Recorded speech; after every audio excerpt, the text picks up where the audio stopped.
අයිබෝන් අපි බලමු 41 සිට 50 දක්වා ප්‍රශ්න ටිකේ පිළිතුරු ලබා ගන්න විදිය. පාස්නන් ద్వාර පරිපත අතරින් SR පිළිපොලක් ලබා ගත. ඒ කියන්නේ අපි පිළිපොල පරිපත භාවිතා කරනවා බිටු එකක ගත්ත ගබඩා කරන්න පුළුවන් විදියේ. ඒක අපි කතා කරන්නේ ඊට එහා ලොකු දෙයක් අපි අතර කතා කරන්නේ නැහැ. ඉතින් පිළිපොල පරිපතයක් හදා ගන්න SR පිළිපොල පරිපතයක් හදා ගන්න අපි දෙආකාරයක් කතා කරනවා. එකක් තමයි මෙන්න මේ විදිහට NOR gate වලින් තියරිය මතක් කරන්න යන දෙයක් නෑ. NOR gate වලින් NOR gate වලින් නෑ අතන මෙතන පිළිපොලක් ඉන්න විදියක් නෑ. අනිත් එක තමයි NAND gate භාවිතා කරන්නේ.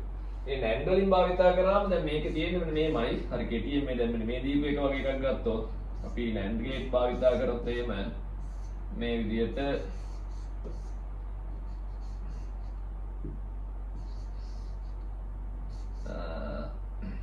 කොහොමද මම ලස්සනට දුන්නේ ඒක.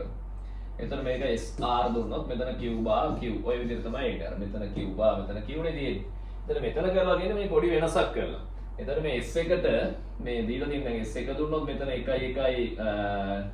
NAND එකනේ බිඳුව වෙනවනේ. අර ඒ ආකාරයට තමයි දීලා තියෙන්නේ. එහෙම දුන්නාම මෙතෙන්ට බිඳුව ආව මෙතෙන්ට 1 ආවම මෙතෙන්ට බිඳුව ආවමනේ. මෙතන 1 බිඳුවයි වෙන්නේ. දැන් මේකෙන් කරලා තියෙන්නේ පොඩ්ඩක් වැඩි වෙනස් කරලා. මෙතෙන්ට බිඳුව ආවම මේක බිඳුව වෙලා මේක එක වෙන විදිහට තමයි මේ හදාගෙන තියෙන්නේ. උතර කරලා තියෙන්නේ මොකද්ද? මේකමයි මේ දෙක මාරු කරලා තියෙනවා. මේ දෙක මාරු කරනකොට මෙතනත් ඒක ඌව මාරු කරලා තියෙනවා. අර NAND gate එකක් දීලා. ඉතින් NAND gate එක කියන්නේ හරියට දෙන not එකක් සම්බන්ධ කරා වගේ නේ උතන. දැන් මෙතන S එක වුණොත් 1 බිඳුවයි. බිඳුව වුණොත් බිඳුවයි 1යි. එතන හරියට ඕනනම් ඔය පරිපතයම දෙන්න පුළුවන්. මෙතෙන්ට not gate දෙකක් සම්බන්ධ කරලා. පරිපත දෙකේ මේ විදිහටම තියෙනවා. ඒ නිසා B සහ C අපිට ගන්න පුළුවන් මේකේ NAND द्वार විදිය. පිළිපොල පරිපත විදිය. සිලිකන් ට්‍රාන්සිස්ටර් භාවිතයෙන් සාධන ලද ට්‍රාන්සිස්ටරයක් භාවිතයෙන් සාධන ලද පරිපතයක් එක රූපයේ දැක්වේ. බීටා CI මේකට. නම් I ප්‍රධාන ප්‍රත්‍යවර්ත වෝල්ටාවේ උච්චාගේ 1 වෝල්ට් නම් ප්‍රතිදාන වෝල්ටීයතාවය මොකක්ද කියලා යහන්න. දැන් මේකේ තියෙනවනේ මේ ධන ඍණ දෙකක්. අපි ඉස්සෙල්ලා මෙන්න මේ ඍණ මේ කෑල්ල ගත්තොත් එහෙම මේ කෑල්ලේදී B සංදිය මොකද වෙන්නේ? B සංදිය පසු නැඹුරුයිනේ. එතන B සංදිය පසු නැඹුරුයි නම් IB ධාරාවක් නැහැ. එහෙනම් IC නැහැ. එහෙනම් මෙතන 12 නම් මෙතනත් 12යි. එතන අපිට ඒක තේරුම් ගන්න ඕනේ ඉස්සෙල්ලා හරිය ලේසි. එතකොට එන ඍණාර්ධ වලදී මේ 12 අගය තියෙන්න ඕන. දැන් එහෙම බැලුවොත් උත්තරේ නිකම්ම අහුවෙලා ඉවරයි. ඊළඟට දැන් මෙතන වෙන්නේ මොකද්ද මේ ධනාර්ධ වලදී මෙයා පොඩ්ඩක් වැඩි වීගෙන යනකොට මේක පෙර නැඹුරු වෙනවා. B සංදිය පෙර නැඹුරු වෙනවා. B සංදිය පෙර නැඹුරු වෙලා IB ධාරාවක් යනවා. මේකේ IC ධාරාවක් ගලා යනවා. එතකොට 12ට වඩා මෙතන විභවය අඩුයි. එතකොට දැන් අපි ගත්තොත් මේකේ මේ සයිනාකාර ප්‍රත්‍යාවර්තක වෝල්ටීයතාවය මෙතන දක්වා මේ වෝල්ටීයතාව ක්‍රමයෙන් වැඩි වෙනකොට IB ධාරාවත් වැඩි වෙලා ICත් වැඩි වෙලා මෙතන විභවය ක්‍රමයෙන් අඩු වෙනවා. මේ අඩු වීම තමයි පෙන්නලා තියෙන්නේ.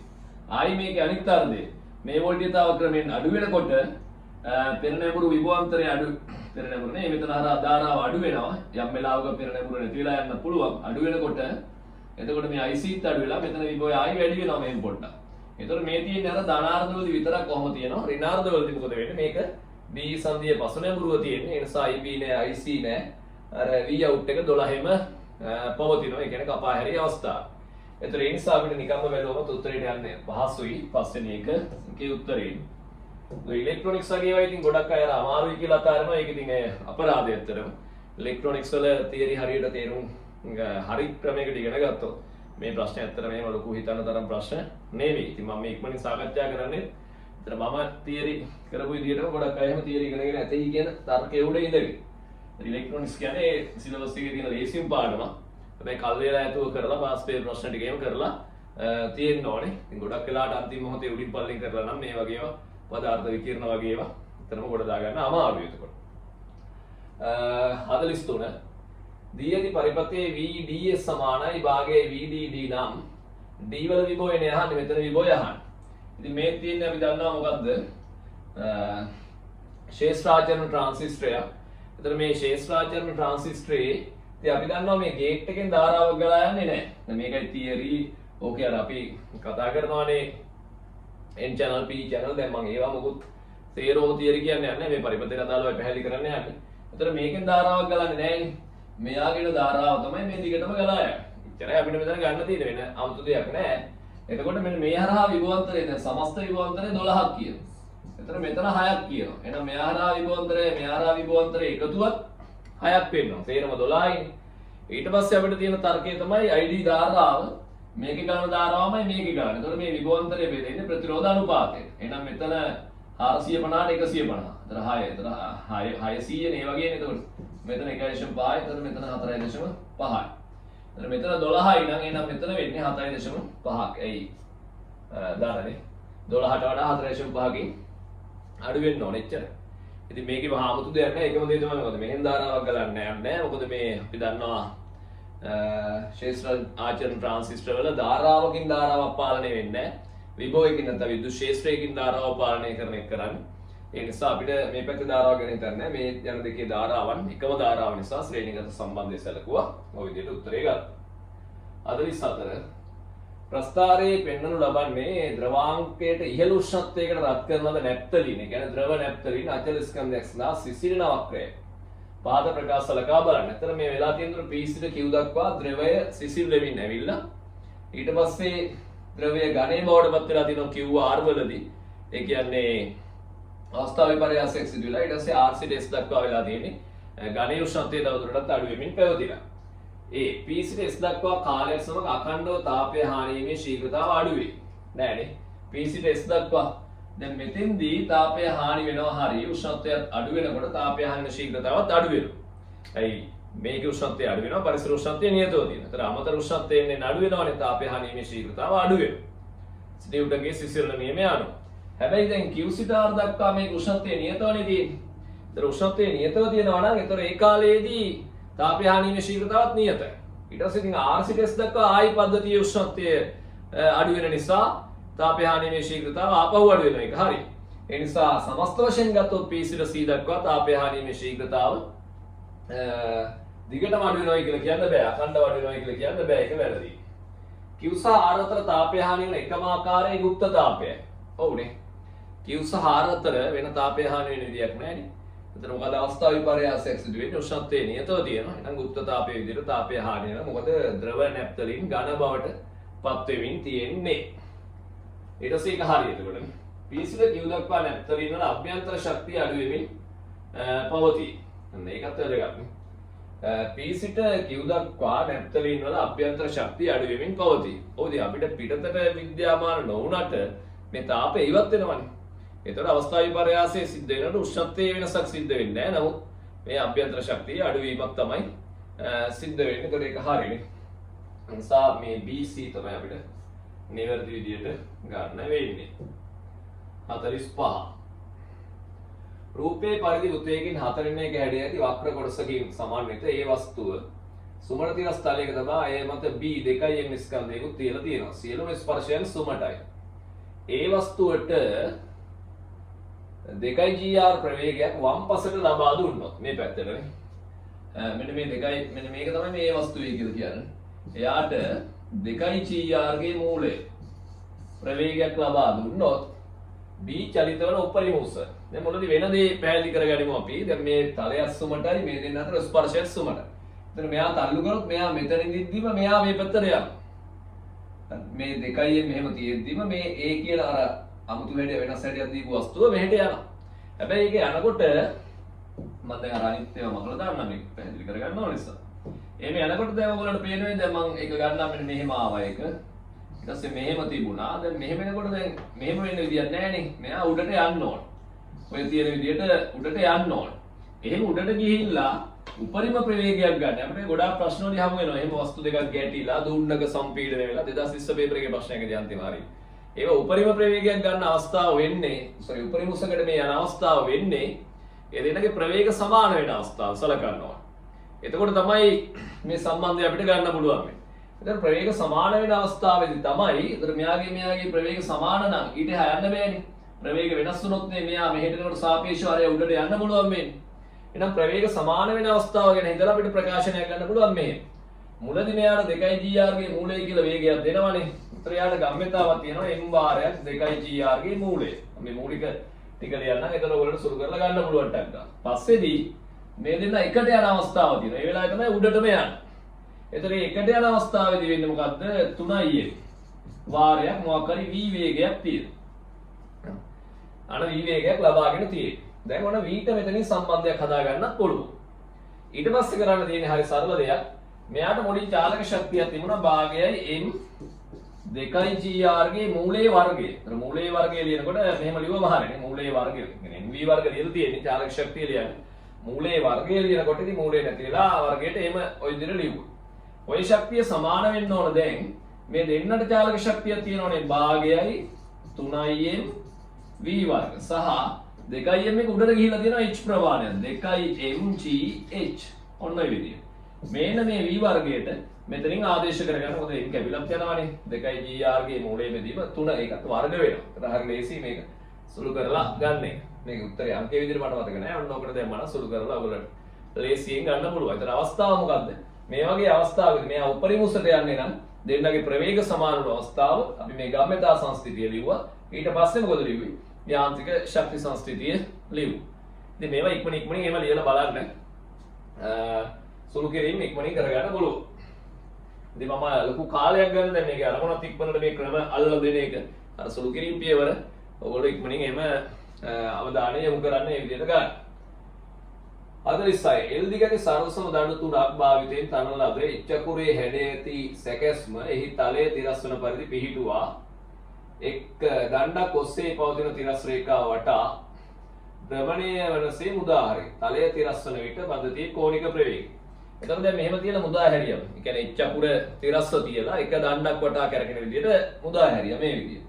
එතකොට තලය තිරස් වෙනවයි කියලා කියන්නේ තලය සිරස් වෙනවයි කියලා කියන්නේ තලයේ සිරස් රේඛාවට භ්‍රමණය උදාරි තලයේ සිරස් වෙනවා.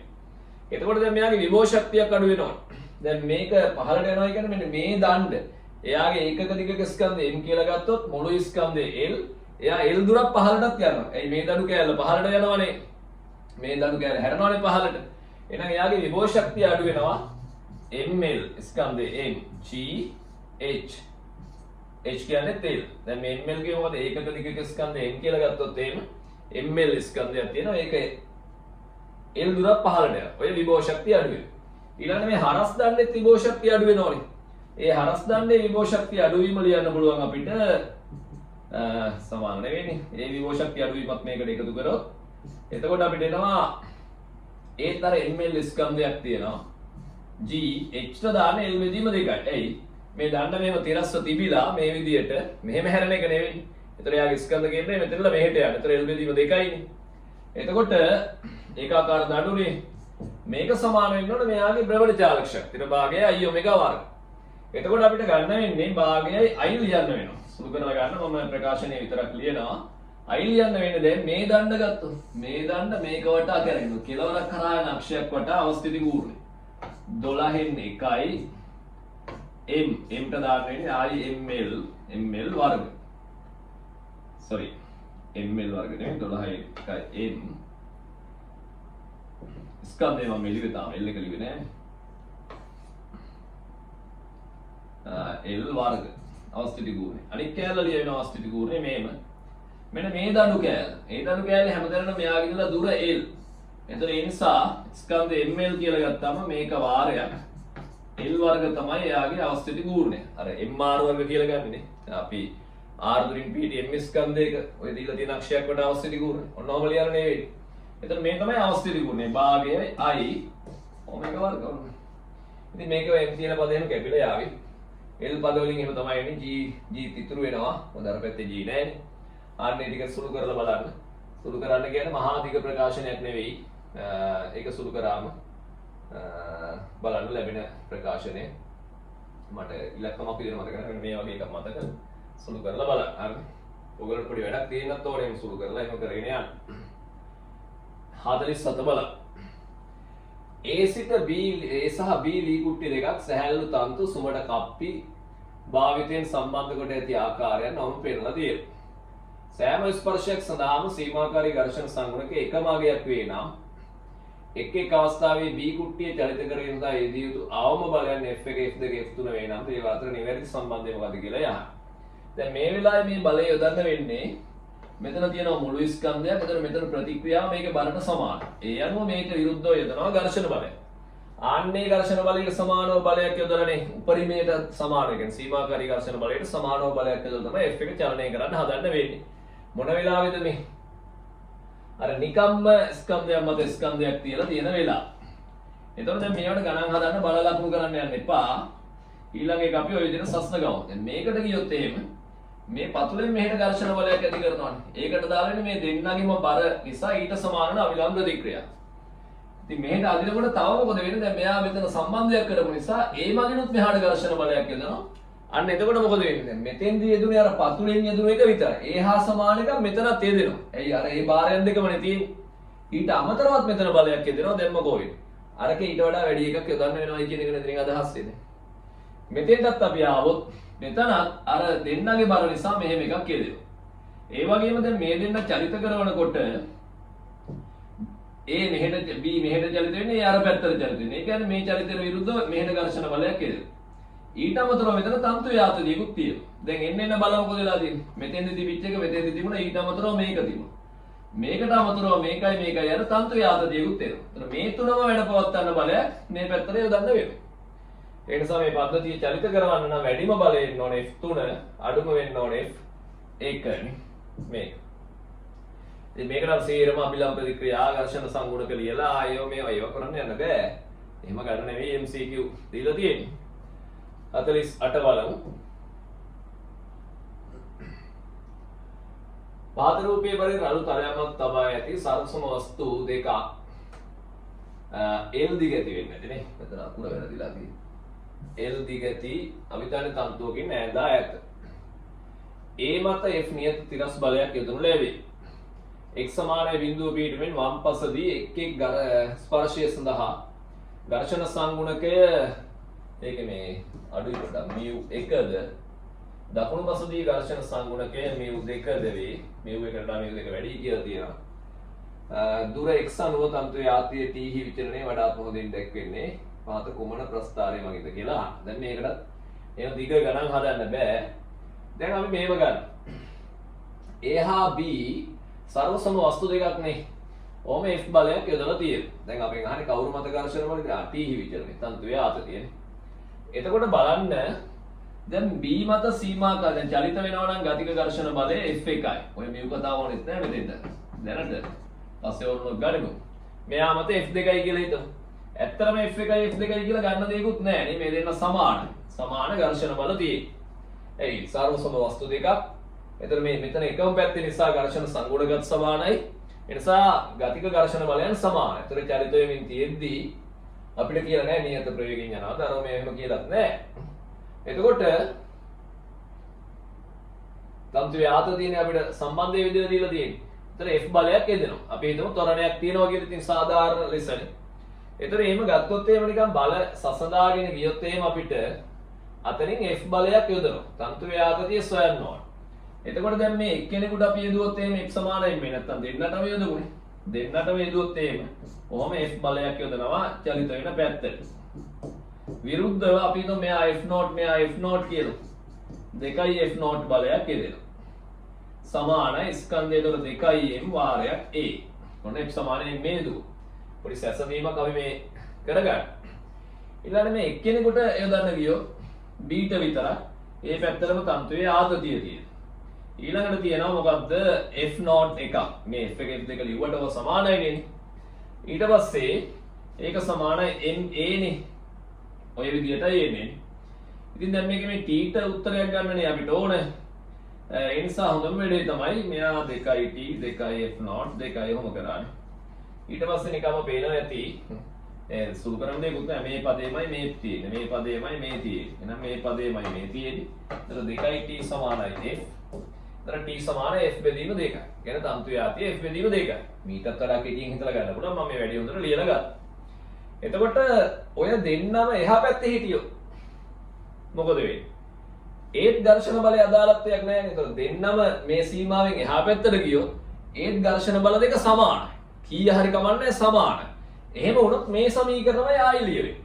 ඒ නිසා දෙන්නම මේ පැත්තේ ඉන්න කොටයි දෙන්නම අර පැත්තේ ඉන්න කොටයි තන්තුවේ ආතතිය හරියටම අර F වලින් භාගෙ T බෙදීම 2. නිසා අපේ මේ ප්‍රස්ථාරවල එක දෙක ඉතුරු කරගන්න පුළුවන්. දැන් මේක දෙපැත්ත සමාන නෑනේ. මේක දෙපැත්ත සමාන නෑනේ. මේක නම් සමාන එකත් ඉතුරු කරගන්න පුළුවන්. හරි. එතකොට දැන් අපි බලන්න ඕනේ එක්කෙනෙක් අර පැත්තේ එක්කෙනෙක් මේ පැත්තේ හිටියොත් මොකද වෙන්නේ? එහෙම අවස්ථාවක් එනවනේ මොකද? ඒ අර පැත්තට ගිහිල්ලා මේ පැත්තට ගිහින්. අර එහා පැත්තේ mu2 වැඩි කියලා අපිට කියනවානේ. හරි මේ පද්ධතියේ එහා පැත්තට ගියොත් වෙන දේ අපි තර්කයක් ගොඩනගමු. මෙයා එහා පැත්තට ගියොත් එහෙම මේ ඝර්ෂණ බල දෙකෙන් මොකද වෙන්නේ? මෙයා ඔහොමම තියෙද්දි මෙයා විතරක් වැඩි වෙනවා ගති ඝර්ෂණ බලය. ඒ ඝර්ෂණ සංගුණකයේ වැඩි. එතකොට සමස්තයක් විදිහට මොකද වෙන්නේ? සමස්ත ඝර්ෂණ බලය වැඩි වෙනවා. සම්ප්‍රයුක්ත බලය අඩු වෙනවා. අර F නේ ඔහොමම යොදලා තියෙන්නේ. එහෙනම් මොකද වෙන්නේ? පද්ධතියේ ත්වරණය අඩු වෙනවා. එහෙම තර්ක කරගන්න නම් පද්ධතියේ ත්වරණය අඩු වෙනවා. නේද? A ගේ ත්වරණයත් අඩු වෙනවා, B ගේ ත්වරණයත් අඩු වෙනවා. දැන් B ගේ ත්වරණය අඩු වුණොත් හැබැයි ඝර්ෂණ බලය වෙනස් වෙලා නැහැ නේ. ඒතර සම්ප්‍රයුක්ත බලය අඩු වෙනවා. ඒතර අනිත් බලය තමයි මෙන්න මේ තන්තුවේ ආතතිය. අන්න එහෙනම් තන්තුවේ ආතතියට දැන් එන්නේ අඩු වගේ. ඒ ත්වරණය අඩු වෙනකොට සම්ප්‍රයුක්ත බලයත් අඩු වෙන්න ඕනේ. ඝර්ෂණ බලය අඩු වෙන්නේ නැත්නම් විරුද්ධ බලය අඩු වෙන්නේ නැත්නම් අර පැත්තට හරි වෙනස් වෙන්නේ නැත්නම් අර පැත්තට තියෙන බලය අඩු වෙනවා. එහෙනම් ඔය දෙන්න අතරමැද තියෙන ටිකේදී මේ බලය මොකද වෙන්න ඕනේ? ඕනෝමයි වෙන්න ඕනේ. ඒ නිසා ඒක උත්තරේ. ඉතින් මේ වගේ ප්‍රශ්න ටිකක් කරලා තියෙන්න ඕන. අර නිකන් උඩින් පල්ලේ නිකන් සීනි බෝල ප්‍රශ්න කරලා මේ වගේ දැනගෙන එන්න ගොඩක් වෙලාවට අමාරුයි. එනකම් මේ 26 ළමයින්ට එහෙම විශේෂයෙන්ම කියන්නේ. දැන් 27 කට්ටියට නම් මේව තාම නෑ නෙච්චර. ඒවා මුල ඉඳලා ප්‍රගුණ කරන්න ඕන. එහෙම කරාම මේ වගේ මට්ටමේ ප්‍රශ්නයක් වුණත් පාස් වෙන්න ඉස්සරහට පුළුවන්. 39. හරස්කඩ වර්ගඵලයන් A2A3Aද දිග 3L 3L බෙදීම 2 සහ L ද වන PQR ලෝහ දහඩු 3ක් F බෙදීමේ ප්‍රත්‍යාවලයකට යටත් කළ විට ප්‍රත්‍යාවලය සමග ඒවායේ වික්‍රියාවන්හි විචලනය රූපයේ පෙන්ලා තියෙනවා. ඒ විට දඬු තුල ගබඩාවේ ඇති අනුරූප ශක්තියින් මොනවද කියලා යහන. දැන් මේ වගේ එක දන්නවා මේ ප්‍රත්‍යාවල වික්‍රියා එකක් නේ දීලා තියෙන්නේ. ඒතර ඒකේ වර්ගඵලය මෙන්න මේ වර්ගඵලයෙන් ලැබෙන්නේ මොකද්ද? ඒකක පරිමාවක ගබඩා වෙලා තියෙන ප්‍රත්‍යස්ත ශක්තිය. ඒ අහන සමීකරණයක අපි ලියනවානේ. ඒක පරිමාව ගබඩාව ප්‍රත්‍යස්ත ඒකෝ ශක්තිය සමානයි භාගයේ ප්‍රත්‍යාවලයේ වාරයක් වික්‍රියාව. ඒකනේ මේ වර්ගඵලයෙන් ලැබෙන්නේ. එතකොට බලන්න දැන් මේගොල්ලන්ගේ දැන් මුළු පරිමාවට යන්න කලින් අපි මේ ඒකක පරිමාවක ටික සසඳන්න ඕන. දැන් ඒකක පරිමාවක ගත්තොත් දැන් මේකේ වර්ගඵලය කොච්චරද කියන්නේ? ඒක ලේසි කොටු 1 2 3 4යි 1 2 3 4 5යි 6යි. එතන 6 වරක් 4 24. එහෙනම් මෙතන තියෙන කොටු 12යි. ඒ කොටු වලින් කිව්වොත් 12යි මේ. ඒ කියන්නේ පීට අදාළව. අනිත් එකට අදාළව කොටු 1 2 3 4 5 6යි අර වගේමයි 1 2 3 4යි. එතකොට 6 වරක් 4 24. ඒකෙන් භාගය 12යි. ඊට පස්සේ මෙයාගේ ගත්තොත් 1 2 3 4 5 6 7 8යි භාගයයි 8යි 2යි. එයි මේ පැත්තට 2යිනේ. 8 හරි 2 2 3 4 5 6 7 8. එතකොට හරි නේද ඒක මේකයි ගිහින් එතන 8ක් එනවා. ඔන්න ඔහොමනේ ඕක හැදෙන්නේ. දැන් ඊට පස්සේ වැදගත් වෙන්නේ දැන් මෙතන අහලා තියෙන ඔකනේ ඔය ඒකක පරිමාවකනේ. එතන මේවා ගුණ කරන්න ඕනේ. දැන් මුළු පරිමාවය කියන්නේ මුළු එකම නිහන්න වෙන්නේ. මෙයා ගුණ කරන්න ඕනේ මේ එක එක්කෙනාගේ පරිමාවය. එතන මෙයාගේ A දිගක් sorry A වර්ගඵලයක් 3L. A වාරයක් 3L. මෙයා ගුණ වෙන්න ඕනේ. එයාගේ 2A වාරයක් 3L බෙදීම 2. 2A වාරයක් 3L බෙදීම 2. අනිත් එක්කෙනාගේ එතකොට අවසාන වශයෙන් 3A සහ L. මේක ගුණ වෙනවා 3A වාරයක් L. ඕන්න ඔය ටික සුළු කරලා බලන්න. එතකොට වැඩි ශක්තිය මොකද්ද අඩු ශක්තිය මොකද්ද කියලා සොයාගන්න පුළුවන්. ඒ පොඩි වැඩේ කරලා බලන්න. දැන් මම මුලින් මොකද්ද කරේ මේ ප්‍රස්ථාරයෙන් හොයාගත්තා. ඒකක පරිමාව ගබඩා වූ ශක්තිය. එතන මේ මුළු වස්තුවේම සොයන නිසා ඒ අදාළ දණ්ඩේ පරිමාවෙන් ගුණ කරා. එතන මුළු ශක්තිය ලැබෙනවා. 50 බලන්න. රූපේ පෙනෙන පරිදි ශ්‍රාවක ඝනත්වයේ B වූ ඒකාකාර චුම්බක ක්ෂේත්‍රයක් අර A වූ සිලින්ඩරාකාර පරිමාවක් තුළ ඒකරාශී වී පවතී. ඒ කියන්නේ මෙහෙම දිගට ගත්තොත් එහෙම ඒකරාශී වෙලා තියෙනවා. R නියත ශීඝ්‍රතාවයකින් B හියගේ අඩුවේ B කියන්නේ මොකද්ද? චුම්බක ක්ෂේත්‍රයේ ශ්‍රාවක ඝනත්වයේ B දුරින් තබා ඇති ඉලෙක්ට්‍රෝනයක් මත ඇති වෙන ෂණික ත්වරණය මොකද්ද කියලා අහන්න. ඒතර ෂණික ත්වරණය ඇති වෙන්න නම් බලයක් යෙදෙන්න ඕන. බලයක් යෙදෙන්න නම් ඔය එතන විද්‍යුත් ක්ෂේත්‍රයක් ගොඩනගෙන්න ඕන. ඒකට අපි සම්බන්ධයක් මෙන්න මෙහෙම හිතමු. දැන් B වල තමයි අහන්නේ නේ. B දුරින් තබා ඇති. සිම්පල් A නම් මේකට අදාළ නෑ වගේ. එතකොට අපි හිතමු මෙන්න මෙහෙම. දැන් මේම චුම්බක ක්ෂේත්‍රයක් ওই විදිහට වෙනස් වෙනකොට එහි ප්‍රතිඵලයක් විදිහට විදුලි ක්ෂේත්‍රයක් නිර්මාණය වෙනවා. හැබැයි සන්නායකයෙකුත් තිබුණොත් එහි මොකද වෙන්නේ? ධාරාව ගලා යනවා. ඒ නිසා දැන් B වල අපි හිතමු මේම සන්නායකයක් පැවතුනා කියලා. මේ සන්නායකයක් පැවතියත් නැතත් ওই විදිහට විදුලි ක්ෂේත්‍රයක් නිර්මාණය වෙනවා. එතකොට මේ ස්පර්ශීය ලෙස විදුලි ක්ෂේත්‍රයේ දිශාව. ඔය දිශාවද කියලා කියන්නේ බෑ මම කොහොම හරි නිකන් පෙන්නුවා මේ විදිහට ඇති වෙනවා. එතකොට සන්නායකයක් තිබුණොත් ඒ ක්ෂේත්‍රය නිසා ඔහුගේ ධාරාව ගලා යනවා. ඒ නැතත් විදුලි ක්ෂේත්‍රය ගොඩ නැගෙනවා කියන එක දැනගෙන ඉන්නවා. දැන් එතකොට මේක දිශාව මම හරියට දන්නේ නැති නිසා මම ඔක තියෙන්න හරිනවා. මේ අයින් කරලා දානවා. මේ විදිහට කැඩිරකින් මම කැඩිලා දිනවා. වෙන විදිහකින් කැඩිලා දිනවා.